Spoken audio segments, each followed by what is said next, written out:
Kapitel 1 Bansir sitzt auf einer kleinen Mauer in Babylon. Er ist traurig und schaut in die Luft. Er arbeitet jeden Tag sehr hart. Er baut schöne Wagen für die reichen Menschen in der Stadt. Aber Bansir hat kein Geld. Seine Tasche ist immer leer. Er denkt an seine Familie. Seine Frau hat keine schönen Kleider. Sie essen jeden Tag nur einfaches Brot. Das Leben ist schwer für ihn. Da kommt sein bester Freund Cobby. Cobby spielt Musik auf den Straßen von Babylon. Er sieht Bansir und lächelt. »Hallo mein Freund«, sagt Cobby. »Kannst du mir bitte 2 Silbermünzen geben? Ich brauche Geld für ein großes Fest heute Abend.« Bansir schüttelt den Kopf. Er antwortet traurig. »Ich habe keine einzige Münze. Meine Tasche ist ganz leer.« Cobby ist überrascht. »Du arbeitest doch den ganzen Tag. Wo ist dein ganzes Geld? Warum bist du so arm?« Bansir seufzt laut. »Ich weiß es auch nicht. Wir arbeiten und arbeiten, aber wir bleiben arm. Das ist nicht fair. Wir wohnen in der reichsten Stadt der Welt. Hier gibt es so viel Gold. Die Händler haben teure Kleider und die Paläste sind wunderschön. Aber wir haben nichts.« Bansir erzählt Cobby von einem Traum. »Ich habe heute Nacht geträumt, dass ich reich bin. Ich hatte eine schwere Tasche voll mit Gold. Ich war so glücklich. Aber dann bin ich aufgewacht und ich war wieder arm.« Cobby versteht seinen Freund sehr gut. Er ist auch müde von der Armut. Die beiden Freunde sitzen zusammen und denken nach. Warum sind manche Menschen so reich und andere so arm? Was machen wir falsch? Da erinnert sich Cobby an einen alten Schulfreund. »Kennst du noch Akkad?«, fragt Cobby. Er war früher ein ganz normaler Junge wie wir. Aber heute ist er der reichste Mann in ganz Babylon. Die Menschen sagen, dass er sehr großzügig ist. Er hilft dem König und er gibt den Armen viel Geld. Aber sein Gold wird trotzdem jeden Tag mehr.« Bansir steht auf. Seine Augen leuchten plötzlich. Das ist eine fantastische Idee. Wir müssen zu Akkad gehen. Er war unser Freund in der Schule. Wir fragen ihn nach seinem Geheimnis. Vielleicht kann er uns zeigen, wie man reich wird. Cobby nickt glücklich. Ja, wir gehen zu ihm und wir nehmen unsere anderen Freunde auch mit. Wir wollen alle lernen, wie man erfolgreich wird. Sie beschließen, Akkad noch heute zu besuchen, weil sie ihr Leben endlich ändern wollen. Kapitel 2 Bansir und Cobby gehen mit einer kleinen Gruppe von Freunden zu dem großen Haus von Akkad. Das Haus ist riesig und sehr schön. Akkad empfängt seine alten Freunde sehr freundlich. Er setzt sich zu ihnen und hört ihnen aufmerksam zu. Die Freunde sagen zu ihm: »Akkad, du bist so glücklich. Du bist der reichste Mann in Babylon. Du trägst die besten Kleider und du isst das beste Essen. Wir müssen jeden Tag hart arbeiten, nur für ein bisschen Brot. Früher waren wir alle gleich. Wir haben die gleichen Spiele gespielt und wir waren in derselben Schule. Du warst nicht klüger als wir und du hast nicht härter gearbeitet. Warum hat das Schicksal dich gewählt und uns vergessen? Akkad lächelt milde und schaut seine Freunde an. Er spricht mit einer ruhigen Stimme. Ihr habt recht. Wir waren früher gleich. Aber ihr habt die Gesetze des Geldes nicht gelernt. Wenn ihr diese Gesetze nicht kennt, dann bleibt ihr arm. Das Schicksal gibt den Menschen kein dauerhaftes Glück. Es bringt nur Faulheit. Ich erzähle euch jetzt meine Geschichte. Als ich jung war, habe ich auch viel nachgedacht. Ich habe gesehen, dass Reichtum das Leben viel besser macht. Reichtum bringt schöne Dinge. Man kann reisen und man kann den Göttern große Geschenke machen. Ich wollte kein armer Mann sein, der nur träumt. Also habe ich beschlossen, dass ich das Geheimnis des Reichtums finden muss. Ich habe als Schreiber in der Halle der Dokumente gearbeitet. Ich habe jeden Tag viele Stunden auf Tontafeln geschrieben. Ich habe sehr hart gearbeitet, aber ich hatte trotzdem kein Geld. Eines Tages kam ein sehr reicher Mann in die Halle. Sein Name war Algamisch. Er war ein Geldverleiher. Er brauchte eine Kopie von einem wichtigen Gesetz. Er sagte zu mir: Wenn du diese Arbeit bis morgen früh fertig machst, dann gebe ich dir 2 Kupfermünzen. Die Arbeit war sehr lang und schwierig. Als die Sonne aufging, war ich noch nicht fertig. Algamisch kam zurück und er war sehr wütend auf mich. Aber ich hatte keine Angst vor ihm. Ich habe ihm einen Vorschlag gemacht. Ich habe gesagt: Algamisch, du bist ein sehr reicher Mann. Wenn du mir das Geheimnis des Reichtums verrätst, dann schreibe ich die ganze Nacht für dich. Ich will kein Geld von dir. Ich will nur dein Wissen. Algamisch schaute mich lange an. Dann lächelte er und sagte: Das ist ein gutes Geschäft, mein Junge. Morgen früh wirst du dein Wissen bekommen. Kapitel 3. Akkad erzählt seinen Freunden die Geschichte weiter.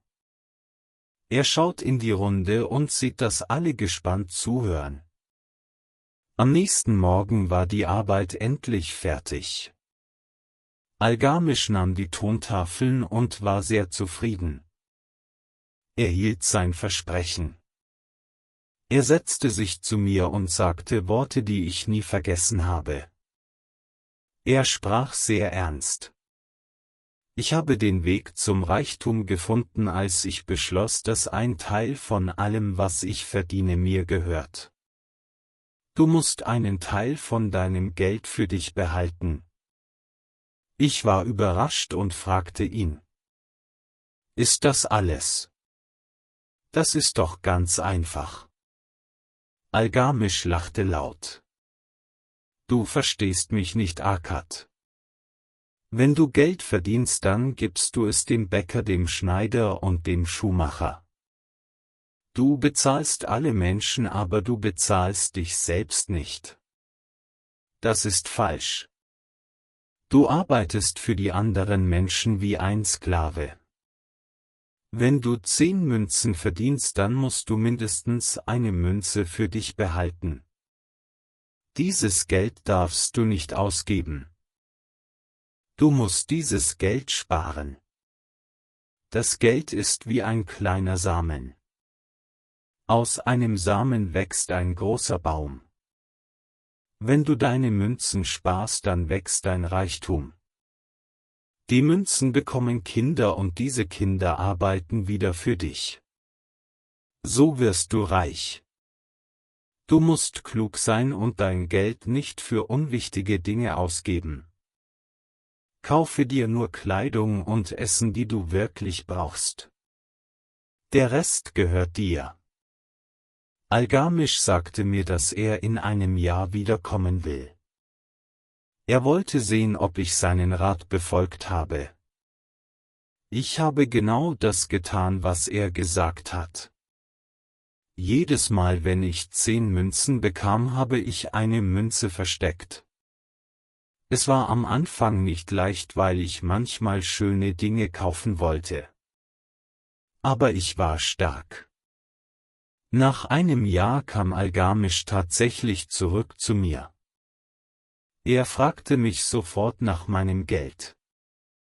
Ich antwortete stolz. Ich habe ein ganzes Jahr lang jede 10. Münze gespart.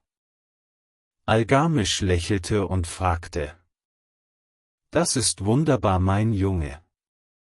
Und was hast du mit dem Geld gemacht? Ich antwortete glücklich: Ich habe mein Geld dem Ziegelbrenner Azmur gegeben. Er reist über das große Meer nach Phönizien. Er will dort schöne Juwelen für mich kaufen. Wenn er zurückkommt, wollen wir die Juwelen für viel Geld verkaufen. Algamisch wurde plötzlich sehr wütend. Er schlug mit der Hand auf den Tisch und rief: Du bist ein Dummkopf. Warum fragst du einen Ziegelbrenner nach Juwelen? Weiß ein Ziegelbrenner etwas über Edelsteine? Nein, natürlich nicht. Du musst den Bäcker nach Brot fragen und den Astronomen nach den Sternen. Wenn du Wissen über Juwelen willst, dann musst du einen Juwelier fragen. Azmur wird dein Geld verlieren.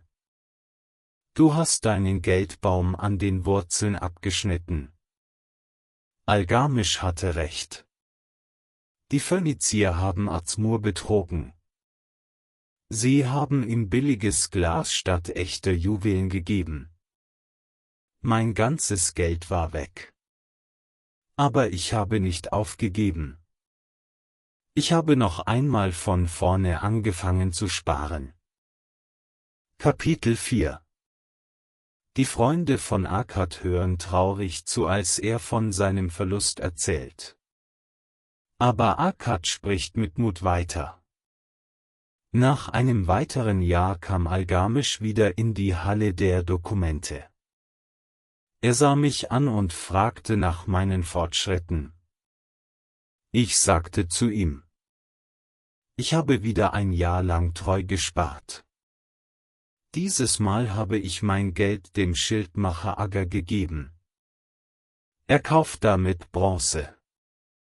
Jedes Mal, wenn er Bronze kauft, bezahlt er mir Zinsen für mein Geld. Algamisch nickte zufrieden. Das ist schon viel besser. Und was machst du mit den Zinsen, die du bekommst? Ich antwortete glücklich: Ich kaufe mir davon gutes Essen und süßen Wein. Ich will mir auch bald ein schönes rotes Kleid kaufen. Algamisch schüttelte den Kopf und lachte. Du isst die Kinder deines Geldes auf. Wie sollen sie dann für dich arbeiten? Du musst zuerst eine große Armee von goldenen Sklaven aufbauen. Wenn du viele Sklaven hast, dann kannst du große Feste feiern, ohne dass dein Reichtum kleiner wird. Nach dieser Lektion vergingen 2 Jahre. Algamisch kam wieder. Er war jetzt ein alter Mann und sein Gesicht hatte viele Falten. Er sagte zu mir: Akkad, du hast die Gesetze des Geldes jetzt gelernt. Du sparst dein Geld und du investierst es klug mit der Hilfe von Experten. Ich bin alt und meine Söhne denken nur an das Ausgeben von Geld. Sie wollen nicht arbeiten. Ich brauche einen klugen Mann, der auf mein Eigentum aufpasst. Wenn du nach Nippur gehst und dort meine Ländereien verwaltest, dann werde ich dich zu meinem Erben machen. Du wirst einen Teil meines Reichtums bekommen. Ich war sehr glücklich über diese Chance. Ich bin sofort nach Nippur gereist.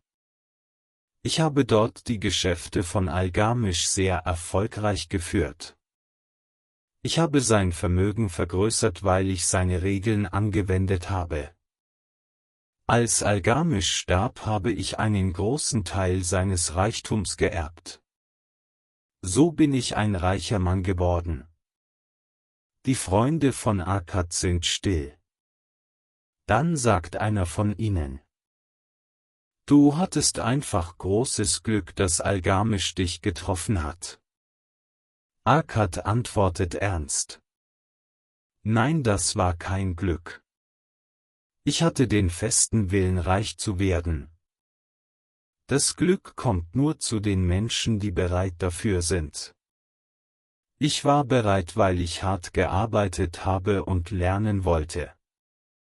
Ein anderer Freund sagt: Du hast dein Geld behalten, aber wir haben nichts. Was können wir jetzt tun? Akkad schaut sie alle an. Ihr müsst heute anfangen. Geht nach Hause und nehmt von jedem Verdienst einen Teil für euch selbst. Sagt es euch jeden Morgen und jeden Abend. Ein Teil von allem, was ich verdiene, gehört mir. Wenn euer Geld wächst, dann werdet ihr glücklich sein. Fragt nur Männer, die sich mit ihrem Handwerk auskennen, wenn ihr euer Geld investiert. Kapitel 5 Die Nachricht von Akkads Weisheit verbreitet sich schnell in der ganzen Stadt.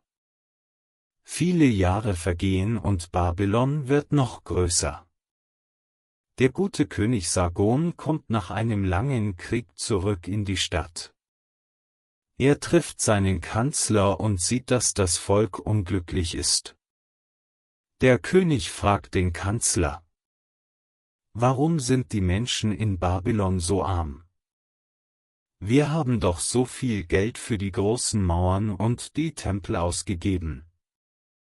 Der Kanzler antwortet traurig: Das Geld ist nicht mehr bei den normalen Bürgern. Es ist alles zu den wenigen reichen Männern der Stadt geflossen. Sie wissen, wie man mit Geld umgeht. Die normalen Menschen können das Geld nicht halten. Sie geben es sofort wieder aus. Jetzt haben sie keine Arbeit und kein Geld mehr. Der König denkt nach. Das ist ein großes Problem für unser Land. Ich will, dass Babylon die reichste Stadt der Welt bleibt. Wir brauchen viele reiche Bürger. Wir können den Reichen ihr Geld nicht wegnehmen, weil das nicht gerecht ist. Aber wir können den armen Menschen beibringen, wie man reich wird.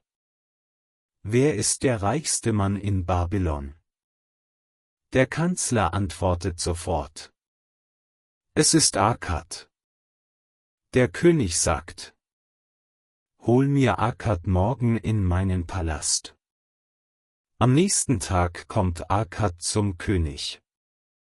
Er verneigt sich tief vor dem Herrscher. Der König spricht zu ihm: Akkad, mein Volk ist arm und ich will das ändern. Kannst du den Menschen beibringen, wie man Reichtum aufbaut? Gibt es eine Methode, die jeder lernen kann? Akkad antwortet mit Stolz: Ja, mein König. Das Wissen kann man lernen wie jede andere Wissenschaft. Ich teile mein Wissen sehr gerne mit dem Volk. Der König lächelt und sagt: Das ist wunderbar. Ich will, dass du eine Schule gründest. Du wirst 100 Lehrer ausbilden. Diese Lehrer werden dann die anderen Bürger von Babylon unterrichten. Wir nutzen den großen Saal im Tempel des Lernens dafür. Akkad nimmt die Aufgabe an. Er geht in den Tempel des Lernens, wo 100 Männer auf ihn warten. Akkad stellt sich vor sie hin. Er schaut in ihre Gesichter und sieht, dass sie neugierig sind. Er sagt zu ihnen: Ich stehe hier vor euch, weil der König es so will. Ich war früher ein armer Schreiber, aber ich habe die 7 Kuren gegen eine leere Geldtasche gefunden. Ich werde euch in den nächsten 7 Tagen jede Woche eine Kur erklären. Wenn ihr diese Regeln lernt, dann wird eure Geldtasche nie wieder leer sein. Seid ihr bereit, von mir zu lernen? Die Männer rufen laut Ja. Kapitel 6 Akkad steht am nächsten Morgen wieder vor den 100 Männern im großen Saal des Tempels. Er schaut freundlich in die Runde und beginnt zu sprechen. Heute lernen wir die erste Kur für eine leere Geldtasche. Die erste Kur ist sehr einfach, aber sie ist das Fundament von allem. Denkt an einen Händler, der jeden Morgen 10 Körbe mit reifen Feigen in sein Geschäft bringt. Am Abend verkauft er aber nur 9 Körbe und behält einen Korb für sich. Was passiert mit der Zeit in seinem Geschäft? Ein Mann in der ersten Reihe steht auf und antwortet laut. Der Laden wird irgendwann voll mit Feigen sein, weil jeden Tag ein Korb übrig bleibt. Akkad nickt zufrieden. Das ist genau richtig. Und genau so funktioniert es auch mit eurem Geld. Wenn ihr 10 Münzen in eure Tasche steckt und nur 9 Münzen wieder ausgeben wollt, dann wird eure Tasche bald sehr voll sein. Sie wird schwer in eurer Hand liegen und das wird euch ein wunderbares Gefühl geben. Die Männer hören aufmerksam zu und viele von ihnen nicken mit dem Kopf. Aber ein Schneider meldet sich zu Wort und sagt traurig: Akkad, du verstehst mein Leben nicht. Ich verdiene ohnehin sehr wenig Geld. Wenn ich 1/10 von meinem kleinen Verdienst spare, dann reicht das Geld nicht mehr für mein tägliches Leben. Meine Familie wird Hunger haben. Akkad lächelt verständnisvoll und antwortet dem Schneider: Sag mir, mein Freund, wie viele von euch haben heute eine ganz leere Geldtasche? Alle 100 Männer heben langsam ihre Hände. Akkad lacht leise. Seht ihr das an? Ihr verdient alle unterschiedlich viel Geld. Der eine ist Schneider, der andere ist Schuster und der dritte ist ein großer Händler. Aber eure Taschen sind alle gleich leer. Das liegt daran, dass ihr euer ganzes Geld ausgebt, egal wie viel ihr verdient. Ihr müsst lernen, dass euer Verdienst und eure Ausgaben 2 verschiedene Dinge sind. Wenn ihr 10 Münzen verdient, dann müsst ihr die erste Münze sofort verstecken, bevor ihr das erste Brot kauft. Ihr werdet sehen, dass euer Leben mit 9 Münzen genauso weitergeht wie vorher. Ihr werdet nicht hungern, weil ihr euch an das neue System gewöhnt. Das ist die erste und wichtigste Kur. Beginnt noch heute damit, eure leere Tasche zu heilen. Kapitel 7 Am zweiten Tag kommen die Männer mit großer Vorfreude in den Tempel des Lernens. Einige von ihnen erzählen stolz, dass sie gestern schon ihre erste Münze gespart haben. Akkad freut sich über diese Nachrichten. Er stellt sich in die Mitte des Saals und beginnt mit der zweiten Kur. Gestern haben wir gelernt, dass wir 1/10 sparen müssen. Heute sprechen wir über die restlichen 9/10. Die zweite Kur heißt: Kontrolliert eure Ausgaben. Viele Menschen glauben, dass sie alle Dinge, die sie sich wünschen, auch wirklich brauchen. Aber das ist ein großer Irrtum. Unsere Wünsche sind wie ein tiefer Brunnen ohne Boden. Wenn wir mehr Geld verdienen, dann wachsen auch unsere Wünsche sofort mit. Wir wollen ein schöneres Haus, bessere Kleidung und teureres Essen haben. Am Ende ist die Tasche wieder leer, obwohl wir mehr verdienen.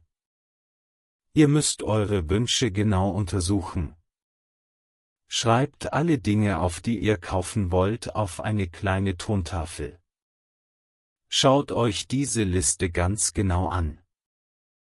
Was ist wirklich lebensnotwendig für euch und eure Familie? Ihr braucht Brot, ihr braucht Wasser und ein Dach über dem Kopf. Das sind eure echten Bedürfnisse. Die anderen Dinge auf der Liste sind oft nur Wünsche, die nicht wichtig sind. Streicht diese unnötigen Wünsche von eurer Tontafel. Gebt kein Geld für Dinge aus, die euch nur für einen kurzen Moment glücklich machen. Wenn ihr eure Ausgaben streng kontrolliert, dann reichen die 9/10 eures Geldes perfekt für ein gutes Leben aus. Ihr könnt eure Rechnungen bezahlen und habt trotzdem jeden Tag ein gutes Gefühl, weil euer Sparschwein im Haus wächst. Ein junger Mann fragt Akkad: Aber darf ich mir denn gar nichts Schönes gönnen? Das Leben soll doch auch Spaß machen. Akkad antwortet prompt: Doch natürlich. Aber wahrer Spaß kommt nicht von Schulden oder einer leeren Tasche. Wahre Freude kommt, wenn du siehst, dass du dein Leben im Griff hast und dein Reichtum jeden Tag ein bisschen größer wird. Kontrolliert eure Ausgaben, damit ihr die Meister über euer Geld werdet und nicht die Sklaven eurer Wünsche. Kapitel 8 Der 3. Tag bringt eine neue Energie in den Tempel. Die Männer haben verstanden, wie sie Geld sparen und ihre Wünsche kontrollieren können. Akkad tritt vor sie und seine Augen glänzen vor Begeisterung. Nun kommen wir zur 3. Kur, sagt er mit lauter Stimme. Die 3. Kur heißt: Bringt dein Gold dazu, Früchte zu tragen. Wenn ihr eure Münzen in einer Truhe im Haus versteckt, dann sind sie dort sicher vor Dieben. Aber dieses Geld schläft nur. Es bewegt sich nicht und es wird nicht mehr. Eine einsame Münze in einer Kiste bleibt immer nur eine einsame Münze. Das ist nicht der Sinn von Reichtum. Wahre Reichtum ist nicht eine Sammlung von Goldstücken, die man versteckt. Wahrer Reichtum ist ein Einkommen, das immer weiter fließt wie ein großer Fluss. Ihr müsst euer gespartes Geld zum Arbeiten schicken. Jede einzelne Münze, die ihr spart, muss wie ein fleißiger Arbeiter für euch sein. Das Geld muss investiert werden, damit es Zinsen bringt.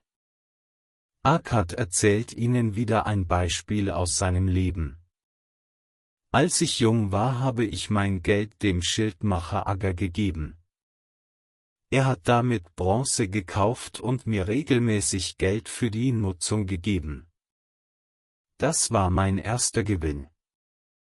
Aber ich habe diesen Gewinn nicht ausgegeben. Ich habe die Zinsen genommen und sie sofort wieder investiert. So haben auch die Kinder meiner Münzen wieder neue Kinder bekommen. Das ist der Zinseszins. Stell dir vor, du hast eine kleine Herde von Schafen. Wenn du die jungen Schafe nicht sofort isst, sondern sie wachsen lässt, dann wird deine Herde bald riesig sein. Ihr müsst euer Geld klugen Händlern geben, die damit arbeiten können und euch einen sicheren Gewinn garantieren. Wenn ihr schlaft oder wenn ihr mit eurer Familie im Garten sitzt, dann muss euer Geld im Hintergrund für euch arbeiten. So baut ihr euch ein Vermögen auf, das niemals endet. Die Männer schreiben diese Worte schnell auf ihre Tontafeln, weil sie verstehen, dass das der Schlüssel zu echter Freiheit ist.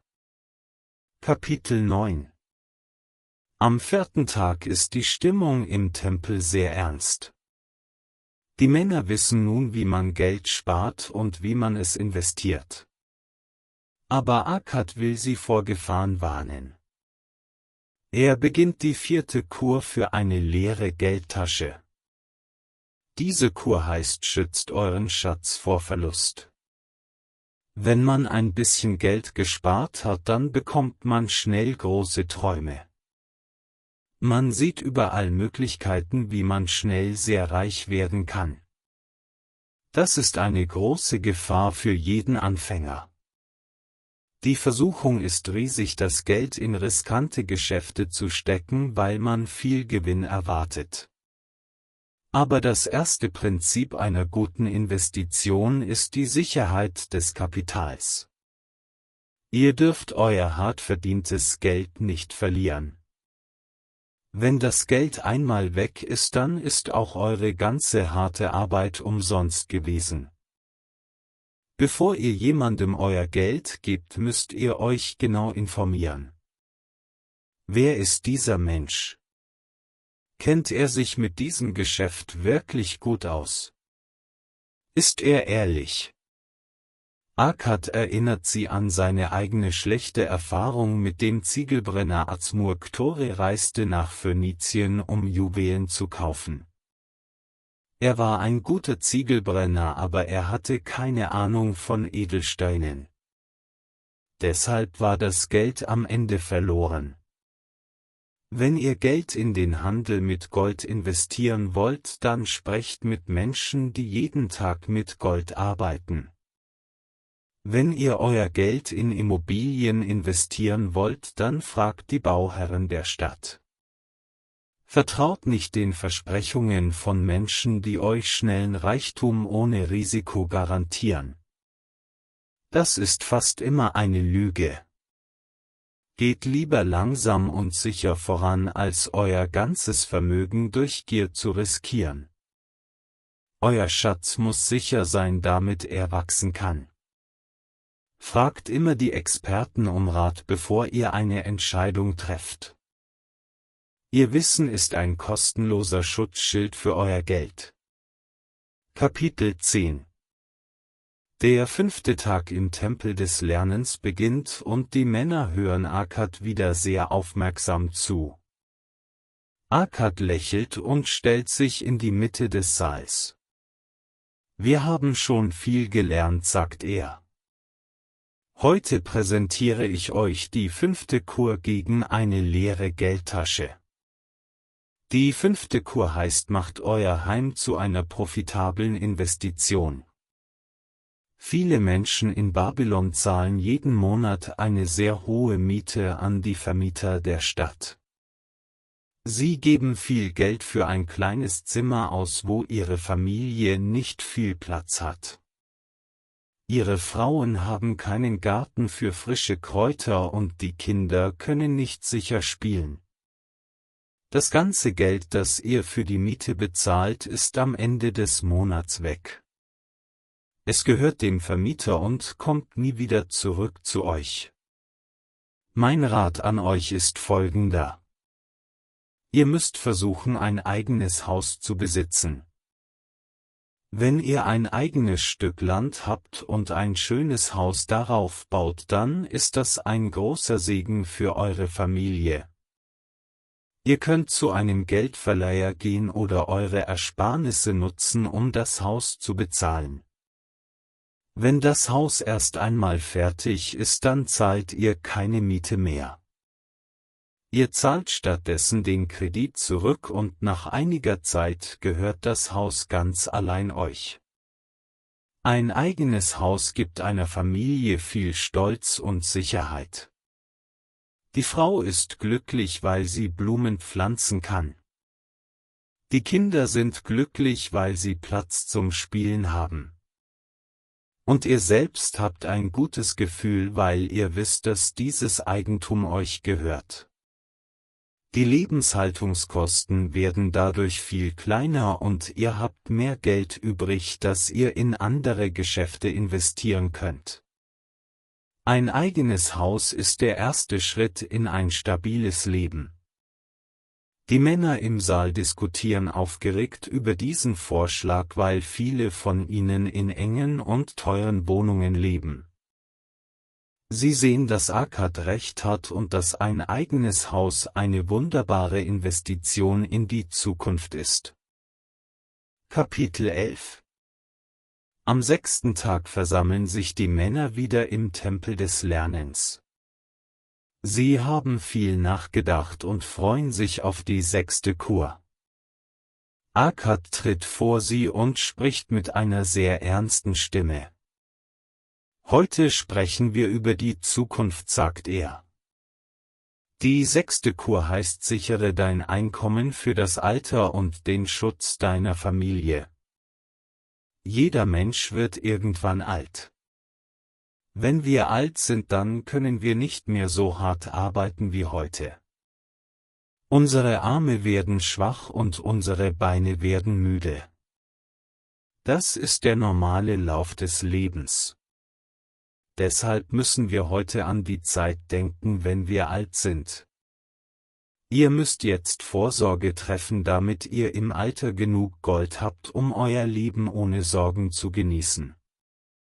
Ihr wollt doch nicht, dass eure Kinder für euch bezahlen müssen, weil ihr kein Geld habt. Und was passiert, wenn ein Mann plötzlich stirbt? Seine Frau und seine Kinder stehen dann oft ohne Schutz da. Das ist eine große Katastrophe. Ihr müsst euer Geld so investieren, dass es auch nach vielen Jahren noch da ist. Ihr könnt zum Beispiel Häuser oder Grundstücke kaufen. Diese Dinge bleiben für immer und man kann sie später verkaufen oder vermieten. Ihr könnt auch regelmäßig kleine Beträge bei einem ehrlichen Geldverleiher anlegen. Über viele Jahre hinweg wächst dieses Geld durch die Zinsen zu einem riesigen Schatz an. Wenn ihr heute klug seid, dann habt ihr im Alter ein sicheres Einkommen, das euch und eure Familie beschützt. Die Männer nicken nachdenklich, weil sie wissen, dass das Alter jeden von ihnen treffen wird. Sie verstehen, dass ein kluger Mann immer an die Zukunft denkt. Kapitel 12. Es ist der 7. und letzte Tag der großen Lehrstunde im Tempel des Lernens. Die Männer sind ein bisschen traurig, weil die Woche so schnell vergangen ist. Akkad schaut die 100 zukünftigen Lehrer stolz an. Heute präsentiere ich euch die 7. und letzte Kur für eine leere Geldtasche, sagt er. Diese Kur ist die wichtigste von allen, weil sie in eurem eigenen Kopf beginnt. Die 7. Kur heißt: Erhöht eure Fähigkeit zu verdienen. Bevor ein Mann Gold verdienen kann, muss er den Wunsch haben, mehr zu verdienen. Aber dieser Wunsch muss stark und ganz präzise sein. Es reicht nicht zu sagen, ich will viel Geld haben. Das ist nur ein vager Traum. Wenn ein Mann aber sagt, ich will 5 Silbermünzen verdienen, dann ist das ein klares Ziel. Ein solches Ziel kann man mit Plan und Energie erreichen.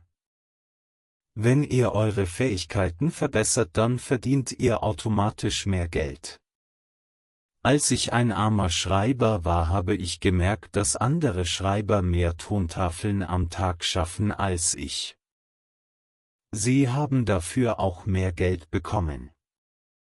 Ich habe nicht gejammert, sondern ich habe beschlossen, dass ich schneller und besser schreiben lerne. Ich habe jeden Tag geübt und bald war ich der beste Schreiber in der ganzen Halle. Mein Verdienst wurde größer, weil ich meine Fähigkeiten erhöht habe. Wenn du ein Handwerker bist, dann lerne die besten Techniken von den Meistern. Wenn du ein Händler bist, dann lerne, wie man besser mit den Kunden spricht.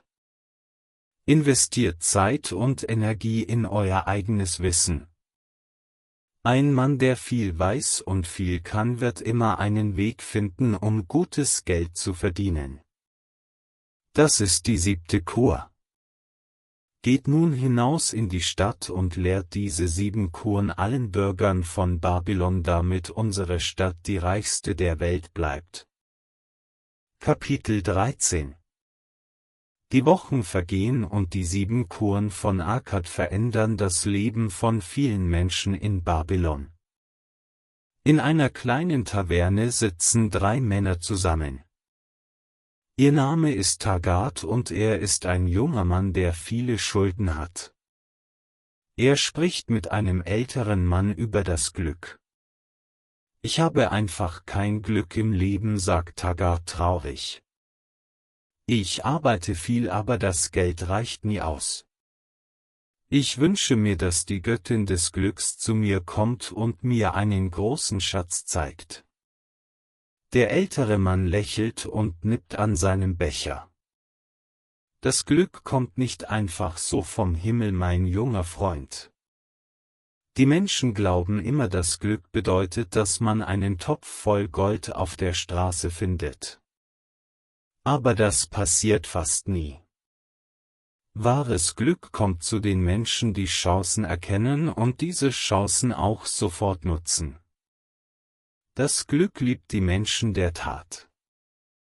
Wenn ein Händler eine gute Gelegenheit sieht, um Billigware zu kaufen, aber er wartet zu lange, dann ist das Glück weg. Die Zauderer verlieren immer, weil sie zu viel Angst haben oder zu faul sind, um eine Entscheidung zu treffen. Da kommt ein dritter Mann an den Tisch. Er ist ein reicher Viehhändler. Er erzählt eine Geschichte aus seiner Jugend. Als ich jung war, hatte ich die Chance, einen großen Haufen von Schafen für einen sehr guten Preis zu kaufen. Es war mitten in der Nacht und ich war müde.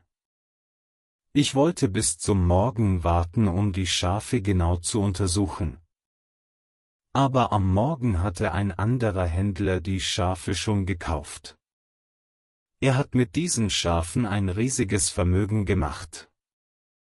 Ich habe damals gelernt, dass das Glück nicht auf Menschen wartet, die zögern. Wenn eine gute Chance vor dir steht, dann musst du zugreifen, ohne zu warten. Tagat denkt lange über diese Worte nach.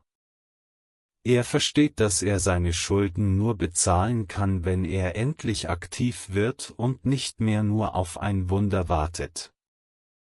Kapitel 14 In Babylon gibt es eine berühmte Halle, wo sich die Menschen treffen, um über die Gesetze des Geldes zu sprechen.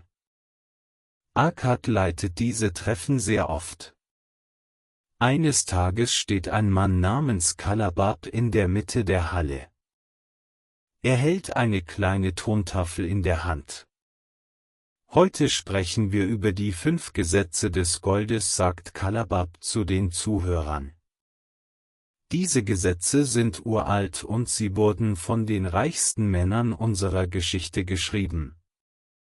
Das erste Gesetz des Goldes lautet: Das Gold kommt bereitwillig und in immer größeren Mengen zu dem Mann, der mindestens 1/10 seines Verdienstes spart, um ein Vermögen für seine Zukunft und seine Familie aufzubauen.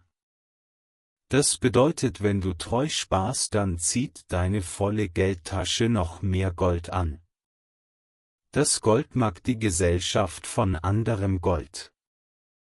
Das zweite Gesetz lautet: Das Gold arbeitet fleißig und zufrieden für den klugen Besitzer, der eine profitable Verwendung für es findet. Es vermehrt sich dann wie die Herden auf dem Feld.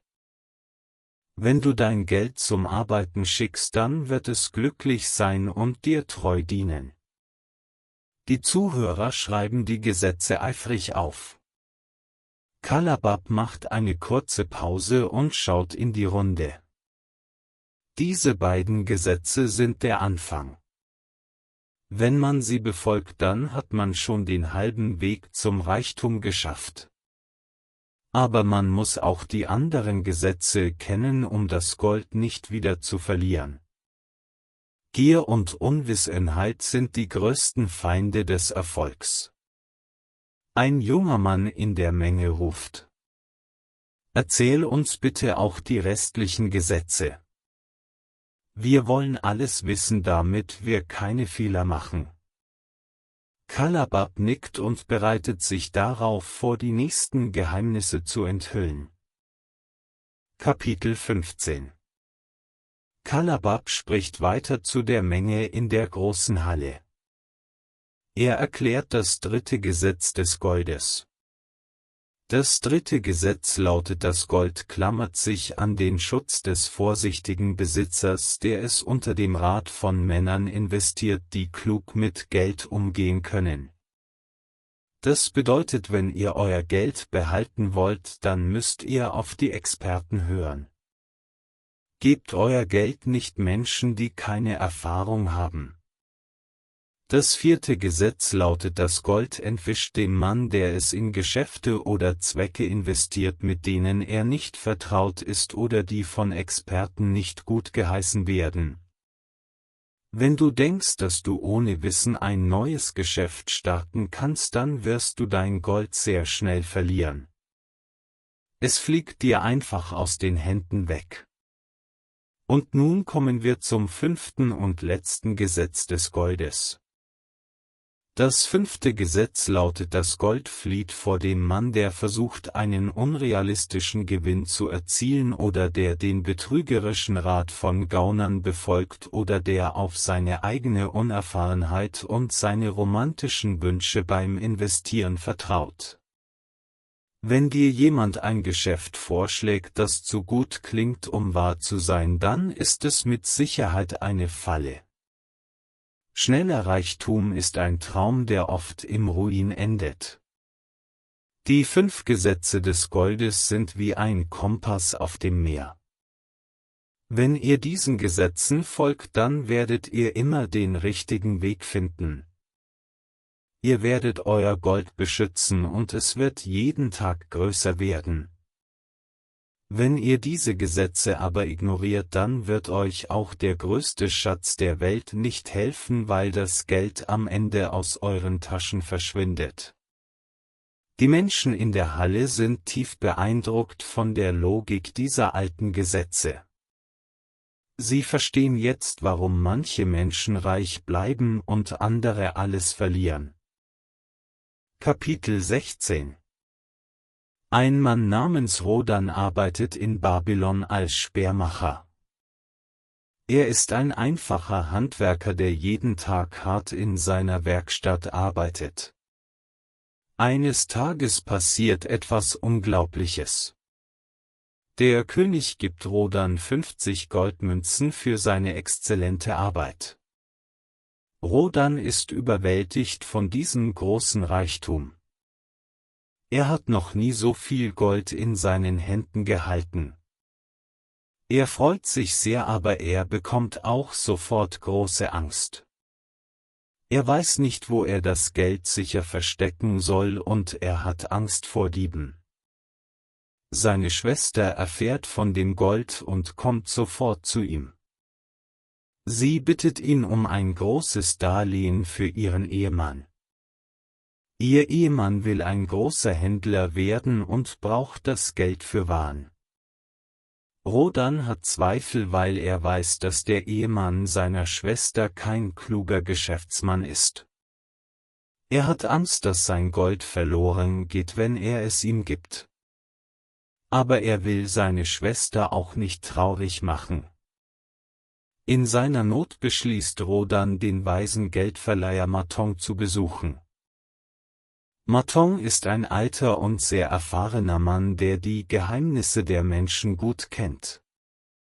Rodan geht in das Haus von Maton und zeigt ihm die 50 Goldmünzen.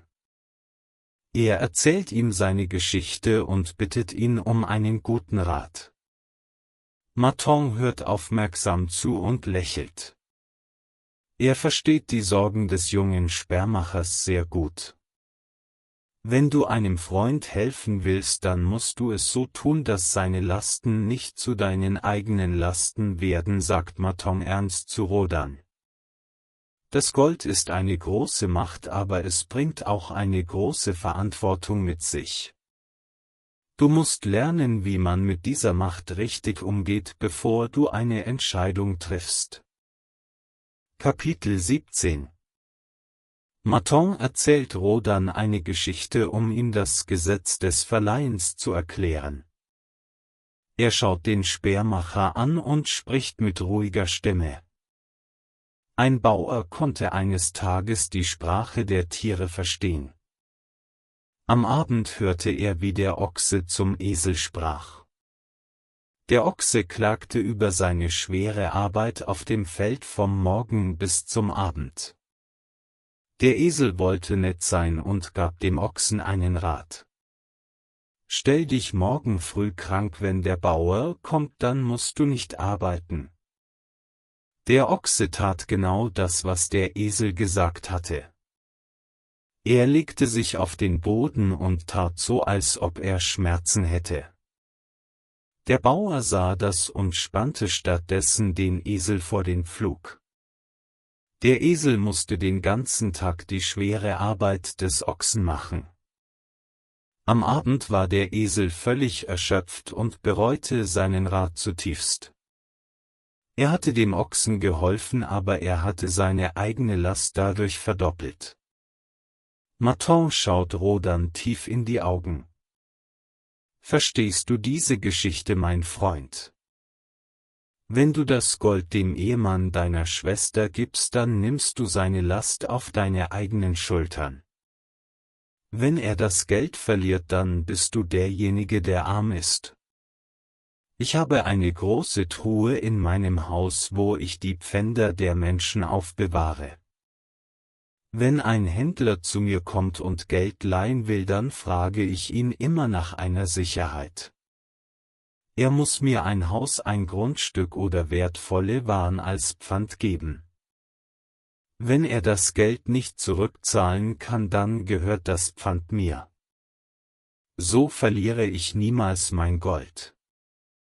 Der Ehemann deiner Schwester hat keine Sicherheit und keine Erfahrung. Wenn du ihm das Geld gibst, dann ist es kein Kredit, sondern ein Geschenk. Du musst dein Gold beschützen, weil du hart dafür gearbeitet hast. Kapitel 18 Die Mauern von Babylon sind berühmt in der ganzen Welt. Sie sind riesig hoch und beschützen die Stadt vor allen Feinden. Eines Tages kommt ein großer Schrecken über die Stadt. Der König ist mit seiner großen Armee weit weg im Osten, um Krieg zu führen. Die Stadt ist fast leer von Soldaten. Plötzlich taucht eine riesige feindliche Armee vor den Toren von Babylon auf. Die Feinde wollen die reiche Stadt erobern und plündern. Die Bürger von Babylon haben große Angst. Sie laufen panisch durch die Straßen und weinen. Sie denken, dass ihr Ende gekommen ist. Auf den hohen Mauern steht der alte Soldat Banza. Er ist ein erfahrener Krieger, der schon viele Schlachten gesehen hat. Er steht ruhig da und schaut auf die feindlichen Soldaten hinab. Die Menschen kommen zu ihm und fragen ihn verzweifelt: Banza, werden die Mauern halten? Werden die Feinde in unsere Stadt kommen und uns töten? Banza spricht mit einer lauten und festen Stimme zu den Bürgern: Habt keine Angst, meine Freunde. Die Mauern von Babylon sind stark und sicher. Sie wurden von den besten Baumeistern der Welt gebaut. Sie sind wie ein unzerstörbarer Schild für uns alle. Geht zurück in eure Häuser und kümmert euch um eure Familien. Die Mauern werden uns beschützen, so wie sie es immer getan haben. Die Feinde versuchen viele Tage lang, die Mauern mit großen Maschinen zu zerstören. Sie versuchen, die Tore in Brand zu setzen und über die Mauern zu klettern. Aber die Verteidiger der Stadt kämpfen tapfer. Nach vielen Wochen voller Angst geben die Feinde endlich auf und ziehen ab. Babylon ist gerettet. Die Menschen feiern ein großes Fest und danken den Göttern. Akkad nutzt diese Geschichte, um seinen Schülern eine wichtige Lektion zu erteilen. So wie die Mauern Babylon beschützt haben, so müssen auch eure Ersparnisse und eure Versicherungen euer Leben vor den Katastrophen des Schicksals beschützen. Kapitel 19 Viele Jahre später lebt ein junger Mann namens Charunada in Babylon. Er ist der leitende Händler eines sehr reichen Mannes namens Hadan Gula. Charunada reist mit einer großen Karawane durch die Wüste. Mit ihm reist ein junger Mann namens Arad Gula, der Enkel seines Partners ist. Arad Gula ist ein stolzer junger Mann, der teure Kleider trägt und sehr viel jammert. Er findet die Reise anstrengend und die Arbeit zu hart. Er glaubt, dass die Arbeit nur für arme Menschen und Sklaven da ist und nicht für reiche Männer wie ihn. Charunada schaut den jungen Mann an und beschließt, ihm eine Geschichte aus seiner eigenen Vergangenheit zu erzählen. »Du glaubst, dass die Arbeit ein Fluch ist«, sagt Charunada leise. »Aber das ist ein großer Fehler. Die Arbeit ist der beste Freund, den ein Mensch haben kann. Als ich jung war, wurde ich durch die Schulden meines Bruders in die Sklaverei verkauft. Ich war ein Sklave und musste schwere Steine für die großen Mauern von Babylon tragen. Das Leben war schrecklich und ich war sehr unglücklich. Aber ich habe nicht aufgegeben. Ich habe beschlossen, dass ich der beste Arbeiter sein will, den mein Herr jemals hatte. Ich habe so hart und so gut gearbeitet, dass mein Herr mich bemerkte. Er sah meinen Fleiß und gab mir eine leichtere Arbeit als Bäcker. In der Bäckerei habe ich gelernt, wie man wunderbares Brot backt. Ich habe das Brot auf den Straßen von Babylon verkauft und mein Herr war sehr zufrieden mit dem Gewinn. Durch meine harte Arbeit habe ich das Vertrauen von vielen Menschen gewonnen. Auch dein Großvater Hadan Gula hat mich damals auf der Straße getroffen. Er sah meinen Fleiß und wurde mein Partner. Zusammen haben wir ein riesiges Geschäft aufgebaut. Die Arbeit hat mich aus der Sklaverei befreit und mich zu einem freien und reichen Mann gemacht. Kapitel 20 Arad Gula hört der Geschichte von Charunada mit offenem Mund zu. Er schämt sich für seine Faulheit und seinen Stolz. Er versteht jetzt, dass sein Großvater nicht durch Glück reich geworden ist, sondern durch unermüdliche Arbeit und Klugheit. Charunada schaut auf die goldenen Dächer von Babylon, die in der Ferne am Horizont auftauchen. Die Reise ist fast zu Ende. Er spricht die letzten Worte zu dem jungen Mann. Die Gesetze des Geldes, die Akkad vor vielen Jahren im Tempel des Lernens gelehrt hat, sind heute noch genauso gültig wie damals. Man muss ein Zehntel sparen, man muss seine Ausgaben kontrollieren, man muss sein Gold klug investieren, man muss Verluste vermeiden und man muss seine Fähigkeiten jeden Tag verbessern. Aber all diese Regeln nützen nichts, wenn man nicht den Willen hat, hart zu arbeiten. Die Arbeit öffnet alle Türen im Leben. Sie bringt dir den Respekt der Menschen und den Segen der Götter. Wenn du die Arbeit liebst, dann wird das Glück dir immer folgen. Arad Gula nimmt die Hand von Charunada und drückt sie fest. Ich danke dir für diese große Lektion, sagt er mit Tränen in den Augen. Ich werde meine Einstellung ab heute komplett ändern. Ich werde nicht mehr faul sein und ich werde die Arbeit als eine Ehre betrachten. Ich will ein würdiger Enkel meines Großvaters sein. Die Karawane zieht durch die großen Tore von Babylon ein. Die Stadt ist lebendig, voller Händler, Gold und Möglichkeiten. Die Geschichte vom reichsten Mann in Babylon lebt in den Herzen der Menschen weiter und zeigt jedem, der bereit ist zu lernen, den sicheren Weg zu Wohlstand, Glück und Freiheit.